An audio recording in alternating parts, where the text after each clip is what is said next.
রাজধানীতে ছিনতাই চক্রের দাপটের মাঝে বড় সাফল্য পেল পূর্ব আগরতলা থানার পুলিশ। দ্রুত অভিযানে জালে দুই ছিনতাইবাজ। তাদের কাছ থেকে উদ্ধার হয়েছে ছিনতাই হওয়া মোবাইল ফোন এবং একটি মোটর বাইক, যা অপরাধে ব্যবহার করা হয়েছে বলে সন্দেহ তদন্তকারীদের। যদিও নগদ টাকা আর ফেরত পাওয়া যায়নি। ধৃতদের দাবি টাকা সবটাই খরচ হয়ে গেছে। পূর্ব থানার ওসি সুব্রত দেবনাথ জানিয়েছেন, অভিযুক্তদের বিরুদ্ধে প্রয়োজনীয় ধারায় মামলা রুজু হয়েছে। আজই তোলা হবে আদালতে। ব্যুরো রিপোর্ট, হামক্রাই টিভি। আমাদের কাছে একটা অভিযোগ এসছে যে দুটি মোবাইল এবং টাকা ছিনতাই হয়ে গেছে। তো এই অভিযোগটা আমরা একটা স্পেসিফিক কেস নিয়েছি, আমাদের পূর্ব থানা কেস নাম্বার 20/2026। বিষয়টি হলো এরকম যে ওয়ালেক্সের বিজ্ঞাপন দিয়েছিল মোবাইল বিক্রির। তো অ্যাকর্ডিংলি যে বিক্রেতা উনি চন্দ্রপুর এলাকাতে টাইম দিয়েছে, যে ক্রেতা যে মোবাইল কিনবে বিজ্ঞাপন দেখে তারা চারিপাড়া থেকে তারা দুজন এসেছিল চন্দ্রপুরে।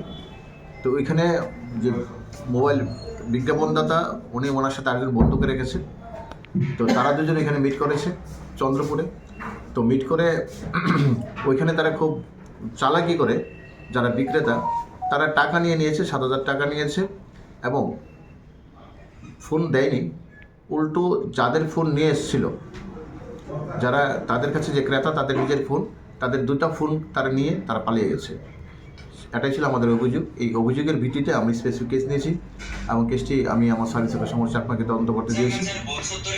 তো এখন আমরা টোটালি সিসি ক্যামেরা সব কিছু দেখে, ফুটেজ দেখে আমরা দুটো ছিনতাইবাজকে আমরা অ্যারেস্ট করেছি এবং তাদের কাছ থেকে আমার যে দুটো ছিনতাইকারীর যে ফোন স্ন্যাচিং, দুটো ফোনে আমরা রিকভার করতে পেরেছি। আজকে তাদেরকে কোর্টে ফরওয়ার্ড করব। কি নাম তাদের যে দুজনকে আটক করে? একজনের নাম হলো সুখেন দেবনাথ, ওর বাড়ি রেশমবাগান এলাকাতে। আরেকজন হলো শহীদ মিয়া, ওর বাড়ি সাউথ চন্দ্রপুর। টাকাগুলি কি পাওয়া গেছে? তাদের টাকাগুলো করতে পারিনি, তাদের কাছে আমরা ইন্টারভিউশন করেছি, তারা তার টাকাগুলো খরচ করেছে। আবার তাদেরকে আমরা স্ট্রংলি ইন্টারভিউশন করবো, রিমান্ডে নিয়ে আসবো। তারা এমনিতে কি করে দুজন? তারা কিছুই করে না, ঘোরাঘুরি করে।